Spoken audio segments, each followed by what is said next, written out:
Fala investidor, fala investidora, como é que vocês estão? Espero que estejam todos muito bem. E para aquecer o coração, eu já vou dizer que hoje é dia 31 de agosto, ou seja, dia que os fundos imobiliários vão anunciar os rendimentos que você vai receber para o próximo mês. Então, se essa notícia já aqueceu um pouquinho o seu coração, porque a próxima notícia que vai vir não é tão boa assim, eu já peço para você deixar a sua inscrição, o seu like e, claro, se você gostar de tudo que nós fazemos aqui e quiser conversar um pouco mais sobre investimentos, nós temos um grupo no WhatsApp, que é o primeiro link nesse vídeo, que você vai poder ser direcionado para lá. Basicamente, nós somos mais de 120 pessoas conversando diariamente sobre investimentos. Basicamente, hoje eu vou trabalhar um pouco sobre Via Varejo. É uma ação que lá atrás despertava muitos fãs, porque muitas pessoas diziam que Vara ia a 25, a 20, a 30 reais, a depender da época. Porque antes de ser o atual ticker Via, ela era a antiga Vara. Então nós tínhamos ali uma outra denominação. Mas para trabalhar nesse vídeo eu vou usar com vocês exclusivamente Via Varejo ou simplesmente Via. Basicamente, o que acontece? Nós temos para a Via Varejo uma situação muito especial, diferentemente do que temos, por exemplo, para Magazine Luiza e para algumas outras tantas lojas de varejo. Olhando para a perspectiva de Via, uma questão muito mais ligada à linha branca, você tem uma certa preocupação com, primeiro, e-commerce e, segundo, com players que entregam com muito mais rapidez e com muito mais eficiência e até de vez em quando com preço muito melhor do que o da Via.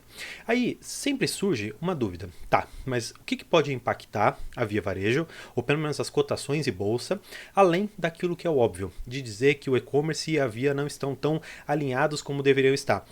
Se você for pegar os últimos relatórios, você vai poder perceber que eles têm uma estratégia de ser forte no físico, exatamente por isso que eles abrem muitas lojas em pontos estratégicos, mas também estão fechando outras lojas que não são tão interessantes assim.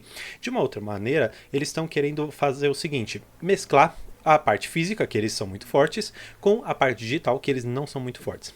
Se você for pegar ainda um pouco mais dos resultados, você vai perceber que a Via Varejo ela tem uma forte preocupação em ter uma linha própria, vamos dizer assim, de transporte. Ela quer ter a malha logística dela toda própria, ela não quer contar com correios ou com terceiros, para de uma certa forma, hoje, investir muito capital nisso, mas no futuro não ter um custo com uma outra empresa terceirizada ou mesmo com um correio. Isso de uma certa maneira é interessante. Agora, qual que é o ponto que eu particularmente enxergo como primordial e que impacta muito a Via Varejo? Não só os resultados, porque isso é uma coisa meio óbvia. E eu não gosto muito de trazer obviedades ou números simples para vocês. Eu gosto de trazer um pouco mais de complexidade à nossa discussão para que a gente consiga investir com qualidade e enxergar além do que um simples site traz para a gente. Primeira coisa que eu quero mostrar para vocês é a questão da taxa de juros futuro. André, eu não entendo muito bem como é que isso funciona, então vem comigo. Eu gosto de explicar a taxa de juros como uma forma de você metrificar o quanto que as empresas que hoje estão enforcadas em questão de dívida, em questão de pagamento de juros, quanto que essa corda vai apertar mais ou vai afrouxar. Quando que você aperta essa corda?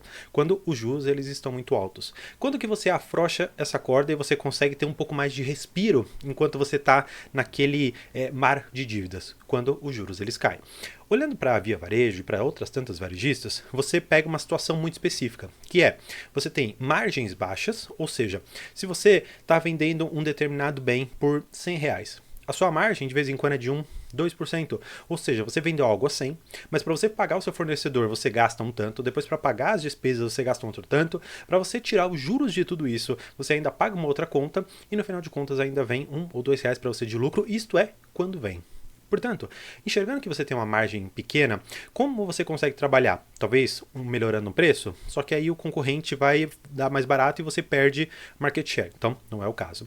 Então, eu vou reduzir minhas despesas. Ah, mas se você reduzir despesa, a depender do caso, não vale tanto a pena, porque muito se falava que nas lojas da Via Varejo, especialmente ali nas Casas Bahia, o ar-condicionado era desligado, você tinha funcionários que não estavam querendo trabalhar direito por conta de condições não tão boas, muitos processos da Via, até um esqueleto que saiu do armário há um bom tempo atrás, mostrou que alguns processos trabalhistas estavam ali emaranhados no meio dos números e que isso levou a uma certa crise de credibilidade. Agora, como que a gente consegue reduzir mais o nosso gasto sem mexer um pouco nas receitas, porque eu não consigo dar um desconto muito maior e também não consigo colocar um preço maior, porque senão eu não vou comprar. Meus funcionários e minhas lojas também é melhor não mexer muito, porque senão vai afetar mais ainda a minha imagem.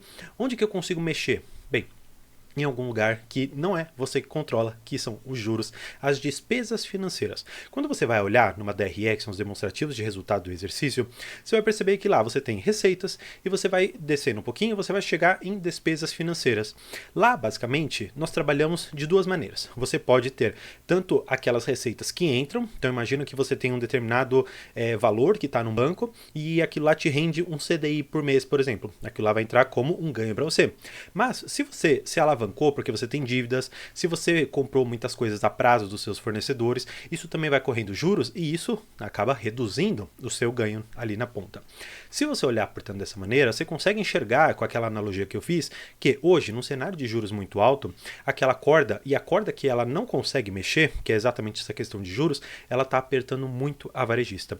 Quando talvez esses juros ele começar a arrefecer um pouco e nós tivermos um pouco mais de frouxidão na corda e o ar começar a respirar, você não ficar tão enforcado assim, talvez exista a possibilidade de a Via Varejo no futuro trazer um determinado resultado menos pior. Se isso vai significar para a empresa talvez a sua salvação ou talvez uma redução das perdas que nós temos, isso efetivamente só o futuro vai mostrar. Agora, se você conseguir fazer uma certa correlação entre os juros futuros e a Via Varejo, você vai perceber que hoje está havendo um certo descasamento. Por quê? Normalmente você tem uma linha inversa, ou seja, quanto mais os juros ele sobe, menor a cotação da Via. E isso proporcionalmente segue a mesma lógica, onde os juros quando eles caem, a Via Varejo em tese deveria subir, e é o que não está acontecendo no cenário de hoje. E aí eu te pergunto, qual será que é a preocupação do mercado hoje? Bem, nós tivemos algumas notícias na Via Varejo que, depois dos resultados extremamente ruins, ela fez algumas operações lá dentro. Na oportunidade, o mercado recepcionou bem todas essas notícias, tanto é que a ação ela foi uma das que mais despontou no na nossa Ibovespa, no nosso mercado. Tanto é que foi mais ou menos uma alta de 6, 7% apenas naquele momento posterior à divulgação dos resultados e desta notícia. Só que o mercado, depois ele conseguiu compreender que não basta uma estratégia, não basta você ter um financiador ou uma estratégia de refinanciamento das suas dívidas para que você consiga dar conta de todo o buraco onde ela está. Então, de uma certa maneira, o mercado olhou para tudo isso e falou, poxa, será que eu consigo acreditar na Via Varejo nesse cenário de juros que permanece alto e nós temos uma perspectiva de pelo menos até o final ou meados ali de 2024, nós permanecemos com juro acima de 2 dígitos. E quando eu falo de juros, eu estou falando aqui da taxa Selic só para deixar um pouco mais contextualizado. Se você for pegar ainda a questão dos resultados, eu gosto sempre de olhar quanto que a empresa tem de caixa ou quanto que ela tem de dívida, para que a gente tenha uma noção de quanto que ela está ou não precisando de um caixa agora. Se você for pegar o caixa da Via, ela tem de uma certa maneira uma tranquilidade para pagar algumas dívidas que vão vencer nesse curto e de certa maneira médio prazo. Só que a preocupação é que existe dentro da Via Varejo uma necessidade muito alta de giro. Ou seja, imagina que saiu aquela geladeira que eu te falei, que foi de R$100, por exemplo, e aí você recebe R$1 ou R$2 como lucro. Você precisa repor aquilo no estoque e de vez em quando você vendeu aquela geladeira por 100 e até você conseguir repô-la no seu estoque, ela vai estar custando 105, 110 por conta exatamente que os fornecedores eles repassam o preço, ou pelo menos repassam a inflação dentro do seu produto. Desta maneira, a Via ela acaba perdendo nas duas pontas, porque ela não consegue rentabilizar tão bem o seu produto e de um outro lado ela acaba sendo enforcada por conta de os fornecedores repassarem para ela os custos que eles têm com a própria mercadoria. E aí nós temos a cereja do bolo de toda essa problemática. Quando você tem um juros muito alto e você não consegue repassar para os seus produtos, de uma certa maneira você pode ainda flexibilizar isso. Só que se você for pegar até os anúncios que a própria Casa Bahia faz, ela diz, pague aqui em 12 vezes sem juros. Quando você fala que alguma coisa é paga 12 vezes sem juros, de uma certa forma, nominalmente, você pode me dizer que aquela geladeira que você comprou a 100, no final das contas ela está valendo pelo menos ali uns 10 ou 11% a menos, por conta que os juros ele comeu o valor que você tinha lá, e você não consegue repassar para o consumidor, e você não consegue tirar isso do fornecedor, que é aquele que vai entregar para você toda a mercadoria. Então, olha só quantos problemas nós temos na Via Varejo, e quantos problemas não só ela, mas como a Magazine Luiza e outras tantas varejistas passam. Então, como que eu acho que seria o melhor posicionamento? Olhar para a curva de juros futura, que hoje está caindo, mas a via não está respeitando aquela ordem proporcional e inversa que eu sempre comento aqui com vocês. E claro, é um case muito difícil hoje de a gente analisar se ele tem um futuro promissor ou não. Se você permanecer posicionado, pode ser que ela dê um baita de um salto em um determinado momento na história. Só que até isso acontecer, existe o custo de oportunidade e o custo de carrego. Existem outras tantas oportunidades muito boas hoje que já estão entregando um resultado bom.